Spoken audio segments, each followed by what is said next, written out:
Hey, welcome back. Pure Victory Podcast. Matt here, Braden here. Welcome on YouTube, on podcast app, wherever you're listening or watching. Awesome to have you. Hope you're having a good week.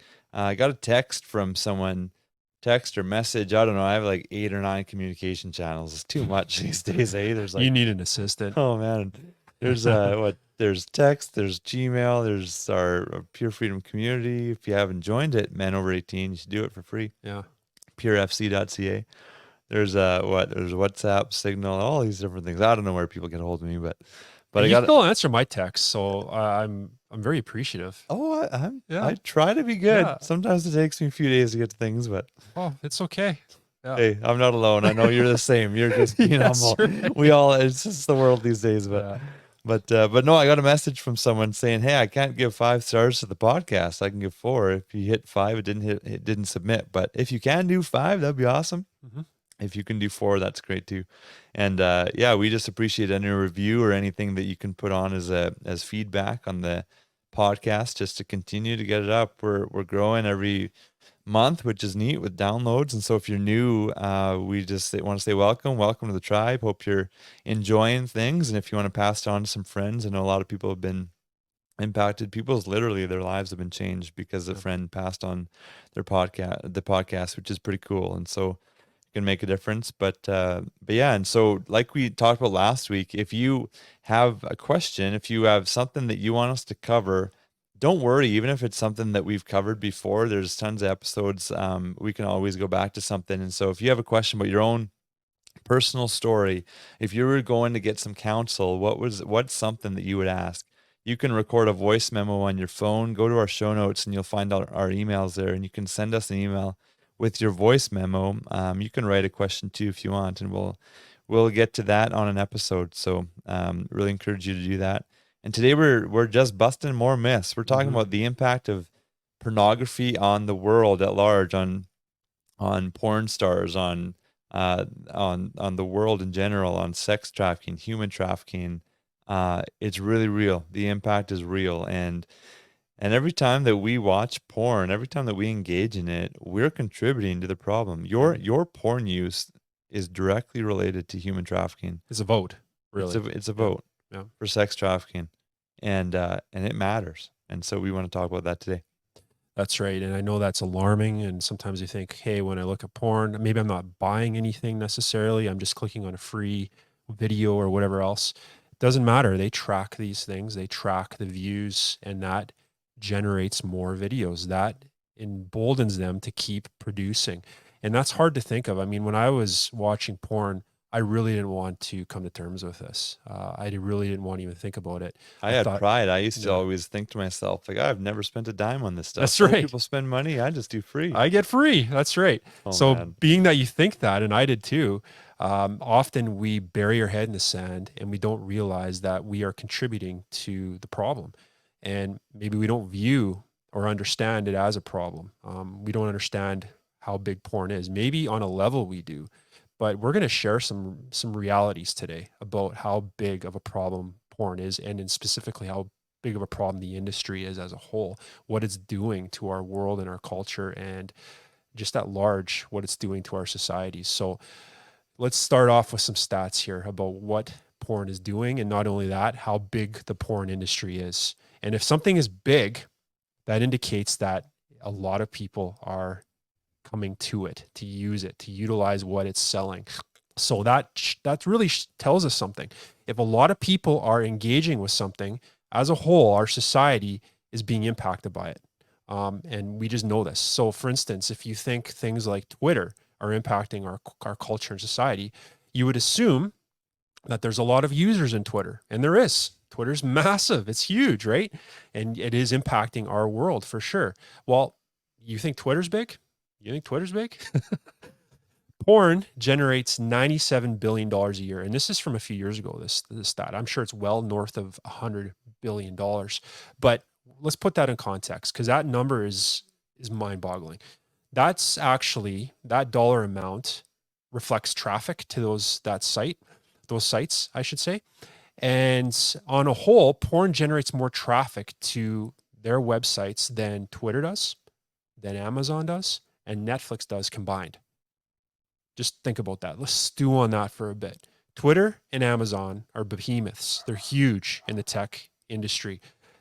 And you got combine that with Netflix. Porn is way outstripping and outperforming those huge tech giants. That is alarming. So porn is massive. It is a massive industry. It is a huge industry that is impacting so much of our world. And I don't think we fully get how big of a thing this is. And every time that we go to that, every time that we are engaged in that traffic, we are just, like I said, emboldening these companies to keep producing and churning out content. Yeah, I mean, you guys that have been listening for a long time. You guys know that Brad and I are hockey guys, Mhm. and hockey is small beans in the sports world compared to Major League in North America, Major League baseball, football, Yeah. basketball. Like people, people in certain cities, it's like they don't even know they have a hockey team, No, even though they have a they pro call it team. ice hockey. They don't even.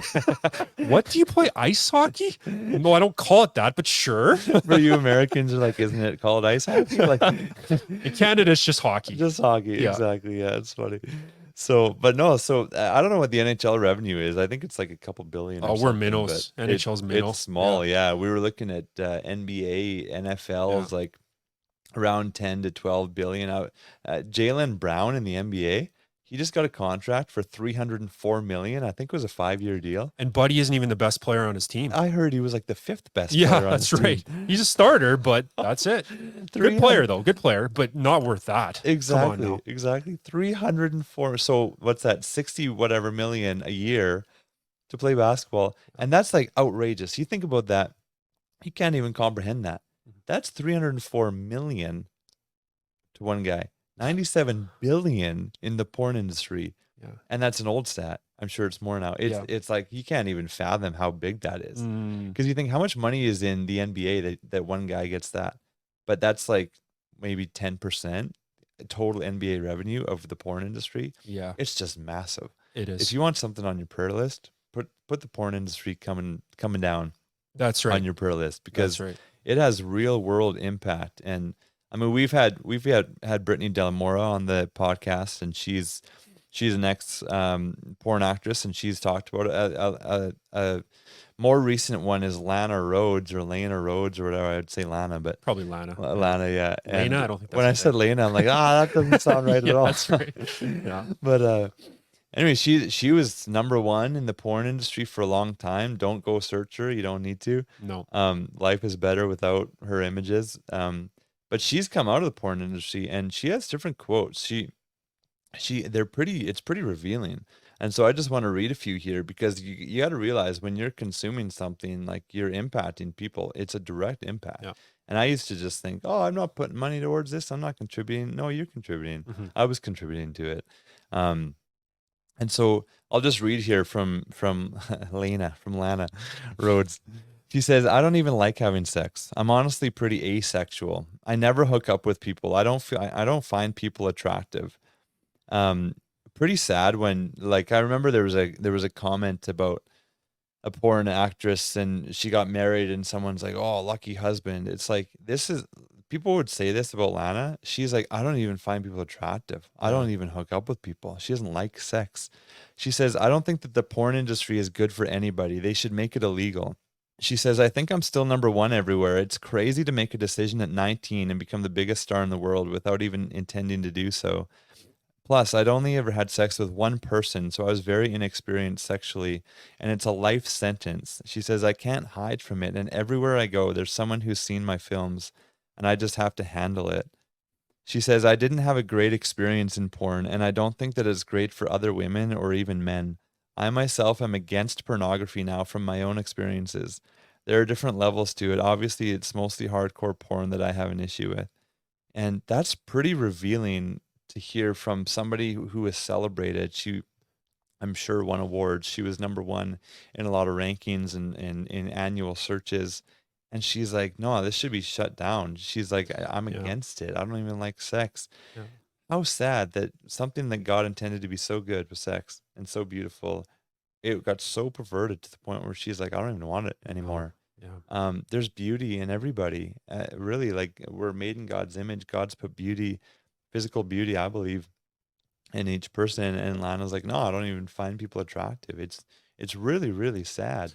Yeah. And so to understand the impact is really real. I remember, because one guy I remember saying to me, like, some people want to be in the porn industry though, right, Matt? Because we were talking about sex trafficking, and we'll get into more of that, but just how people are trafficked and are manipulated, and they are, you know, coerced and saying they, like, people go to a modeling shoot, they think it's just for normal modeling, and it turns out they have to do sexual favors to the person because they're there for porn, and they're filming it all. And if they don't do what the producer or director demands, they're gonna send pictures to their family or whatever. Yeah. Like, there's so much manipulation. And so I remember one guy was saying, yeah, but that's not everybody's story. Like, some of the actresses like it, some are there by choice, and that's true. But if they're there by choice, what made them choose that? Yeah. Like, how sad is that they're at that point where that's what they're choosing? And then what's the impact of it? Even if they're there by choice, I don't know Lana's story, if she how she got started, but even if she was there by choice, the impact of it on her is really real and terrible. And we don't want to have anything to do with that. And so No. you as a person who maybe has consumed porn or watched porn, it doesn't have as great a hold on you as you might think. It's not as big of a giant in your life as you might think. And I want to give you that perspective shift, because when you're hearing this, it's like, oh yeah, but I'm hooked on it. Yeah, there's an addictive component, but it's not so big that you can't stop, because you can stop. You just need to maybe do the right things to stop. You've got to walk in the light. You've got to confess.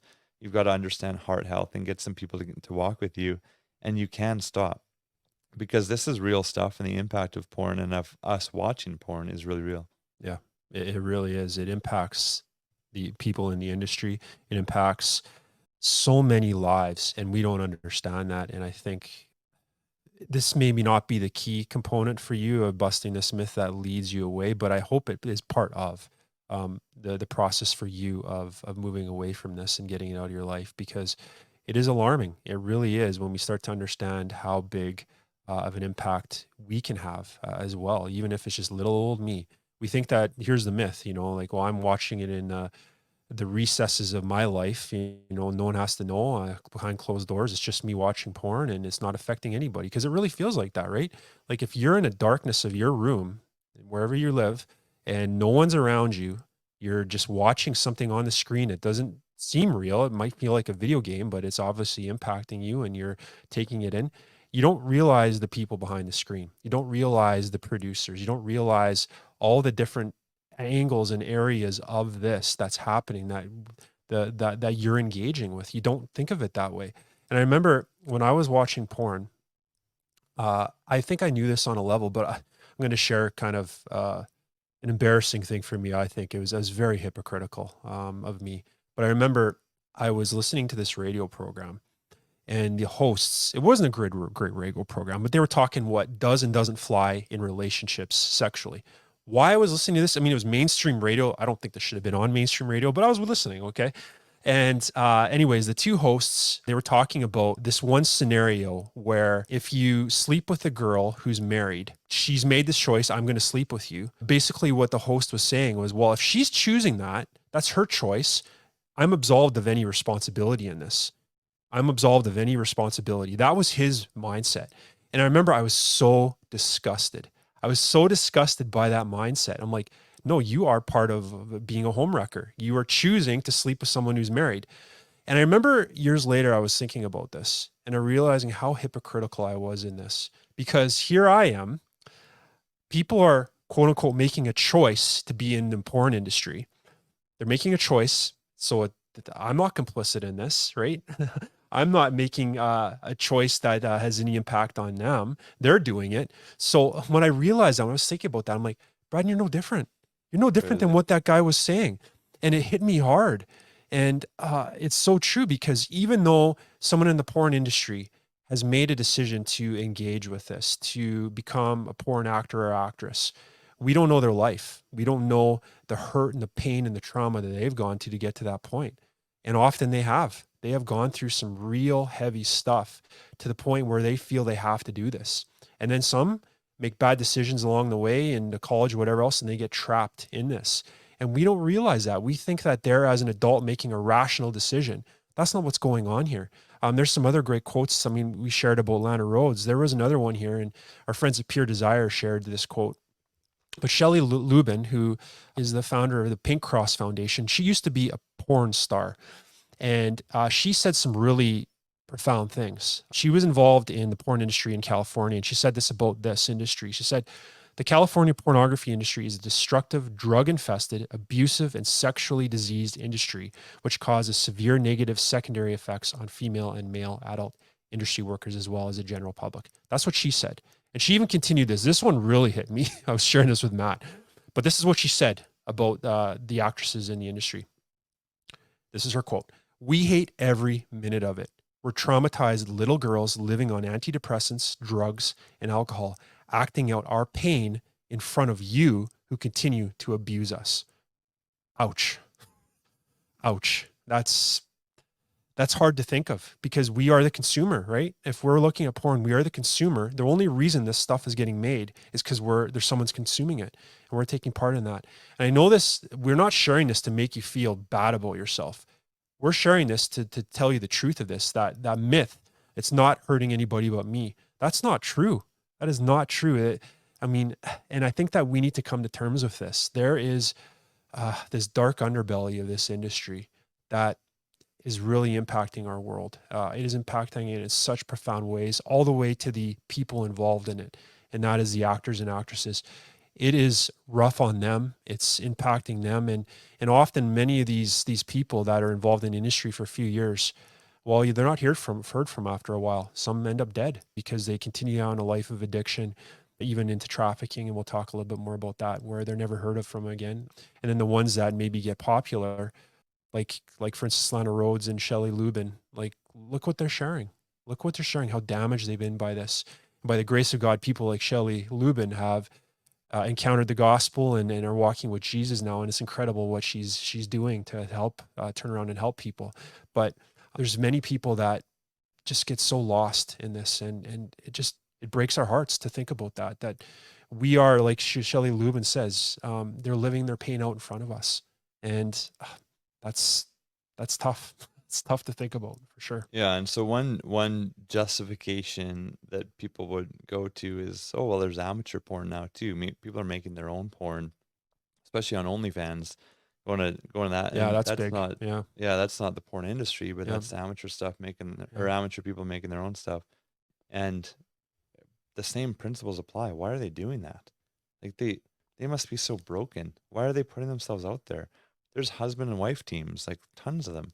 They're Yeah. on OnlyFans, and that's what they do, and you can see them on, like, Dr. Phil has talked to some of them, and you just hear their story, but you can see the pain, you can see like the darkness in their eyes, and it's really, really sad. So don't justify like, oh, I'm not going to the hardcore stuff or the heavily produced stuff. I'm just going to the amateur stuff. Like, why are people doing that? That the amateur and the hardcore, both of them have a tie into sex trafficking, to human trafficking. A lot of people have seen Sound of Freedom right now. It's a real Yeah. thing, and if you haven't seen Sound of Freedom, maybe check it out if you can handle it. Yeah. Yeah. It's a, it's pretty Eye opening. pretty Mm-hmm. pretty eye opening Mm-hmm. for sure to for what's going on in the world about sex trafficking. But some I think some moms that I know, they maybe don't want to watch it, which It's is hard to watch. Yeah. which is Yeah. understandable for Yeah. sure. But amateur porn, hardcore porn, doesn't matter. There's tie into all of it. There's been sex trafficking victims found on every kind of porn Yeah. on various sites. And so the tie-in is real. And I've shared this before, but I remember one of our monthly donors, her heart is not so much porn. Her heart is sex trafficking. And she had a dream, and she saw this big altar, this big statue, and the statue was sex trafficking, but the foundation that it was rested on was pornography. And so the Lord just showed her in the dream, if you deal with the foundation, the whole thing will fall. If you deal with porn, sex trafficking will fall. There's not a person involved in sex trafficking or human trafficking that has never watched porn. Do I know that for sure? No, but yeah, I do.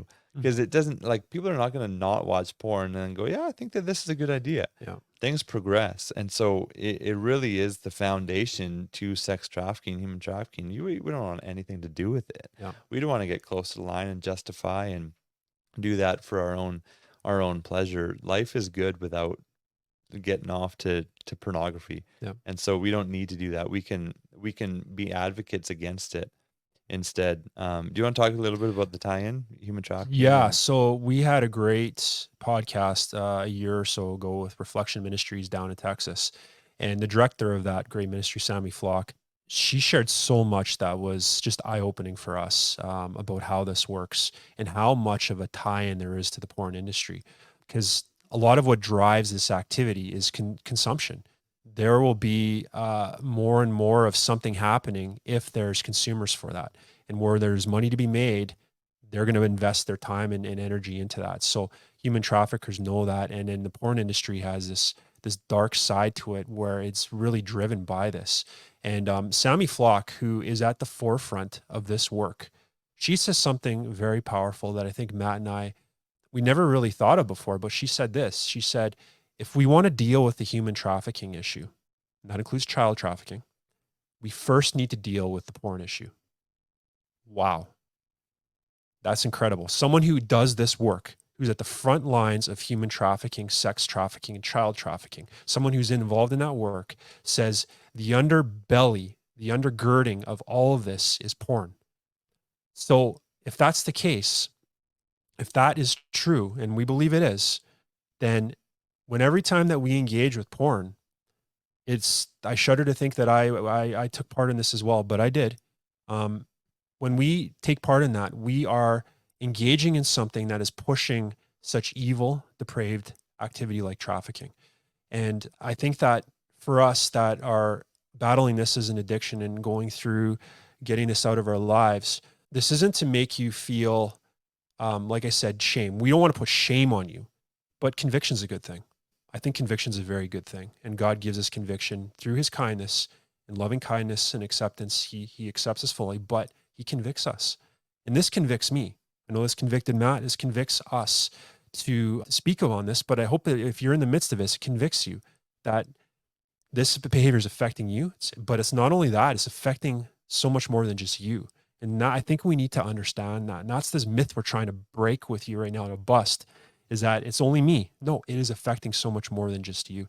So know this, that we don't want to contribute to some of these evil things. The movie Sound of Freedom is so popular right now. It's getting a lot of awareness, but that's just one drop in the bucket of really how bad this stuff is. And I think that what if you could move in freedom and turn around and help others and pull them out of this? And then you're becoming an advocate for these people that have no voice just by helping people get free from porn or yourself. You're becoming an advocate. If you can get free from this stuff with God's help, you are now moving away from being a consumer of something that's driving these behaviors. yeah, episodes 127 and 128 on Pure Victory podcast is with Reflection Ministries, and yeah, with Sammy and Jamie. And I just recommend if you're interested in just learning more about some individual stories even and stats, go listen to those episodes because there's quite a bit there. But know that what you do matters, whether for good or for bad. What you do in the privacy of your own bedroom, in your car, that stuff, it matters, right? And it makes a difference. And so if you can, we don't say this to put guilt on you, but if you can really come to terms with the reality that like, oh, I am contributing to this, it, like I said, I think last week, it it allows you to repent greater. It allows you to be more aware of what you've done. It allows you to be more aware of, on the flip side, the positive impact that you can have in breaking free and in living free from this stuff, because you really can make a difference. I fully believe that one of God's ways of operating in this world is that the things that have gotten us down, he wants to use us in those things to bring positive change for his glory and to set people free, to set other people free. And it's a real thing. And so if you can just be real with that instead of live in denial, like, oh no, I'm just one person, like they would do it anyway. That story that Braden shared, if that woman, the married woman wants it, if you said no, she'd probably go find it with someone else. Yeah. Sure. But you're not contributing, and you're actually being an example to that person of someone who has standards and who thinks better of her. Same thing here with the porn industry. You could think, oh, I'm just one person. These people are doing it anyway. Yeah, but your vote matters. And the more you can do that, the ripple effect is real, because then you're going to shine a light, you're going to talk to other people. And and I think also you're going to have more of a like a clean heart, and you're going to be able to go to God, you're going to be an advocate, you're going to pray for these things. It's really really powerful to break free and realize that. And so I remember the moment, honestly, where I was like, oh man, I used to say I've not put money towards this, and so I wasn't contributing. And I remember the moment when I realized, like, no, I was contributing every time I was on a porn site Hmm. with clicks. Every click that I had, I was contributing. And you look at, like, they can track how long users are on there, Yeah. obviously on the site, how many clicks there are, all of that stuff they bring to ad companies, Yep. and it increases the revenue to the porn industry, which funds Pornhub Yep. executives, which profit off of sex traffickers, lots of different connections. That's right. And so I That's right. remember that moment for me, and it was like, it was pretty sobering and pretty humbling. I guess just like you experienced, like, oh, I was that guy Yeah, who was contributing to this. And I just think it's really, really important to be real with yourself. it is. And to give you an understanding of what Matt's saying is true. Sometimes we don't get this, but like Pornhub is owned by a company called MindGeek. And I'm sad to say they're Canadian. Yeah. Sorry, world. Our pride and joy, Uh, Canada. but anyways, biggest porn site out there, Pornhub.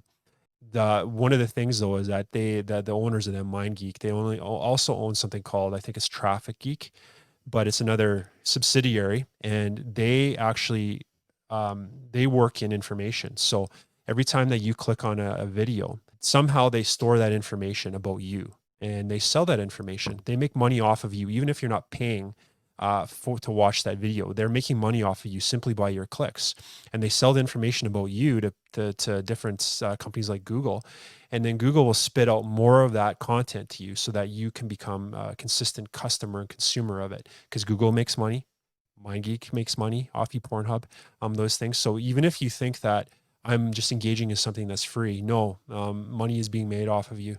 So you are contributing financially to these things, and sometimes we don't realize that it's true. Our information is being stored and used and sold. There's big money in that, and often, that we don't get that. When I click on something, I only see what I see. I don't know what's going on behind the curtain. Don't really care, right? Well, I think we need to care. We need to understand that yes, money is being generated through what we're doing, our activity. So that's very true. And I think it's something that not only that financial component, but the emotional and the spiritual aspect of this. But when we, like Matt, you're talking about, when we stand against this and we make the decision, I'm not going to click, I'm going to go get help. I'm going to move away from these things. You're doing the inverse of what you once did. And I think you can do far greater good than maybe the damage that you have done through your activity in the past. We know that. I mean, God turns these things on its head. What was designed for evil, he uses for good. And Matt and I are an example of that. We used to be in our bedroom looking at porn for hours and hours and hours. And here we are now talking about it.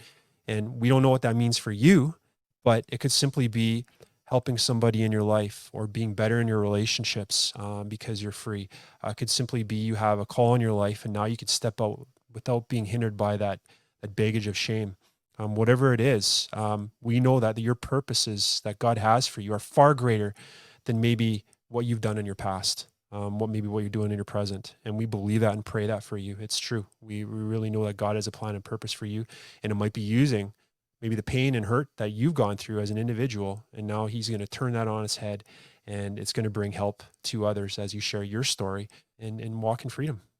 Yeah, it's true. It's actually Traffic Junkie that MindGeek Oh, owns. sorry. Yeah, yeah. Look Not at that. I yeah. love it. Correction. We are about being accurate here. There you go. There you go. So somebody was saying to me, you should advertise on Traffic Junkie. And I'm like, okay, so you're going to put my ads on Traffic Junkie that's owned by MindGeek. So I'm going to be paying MindGeek.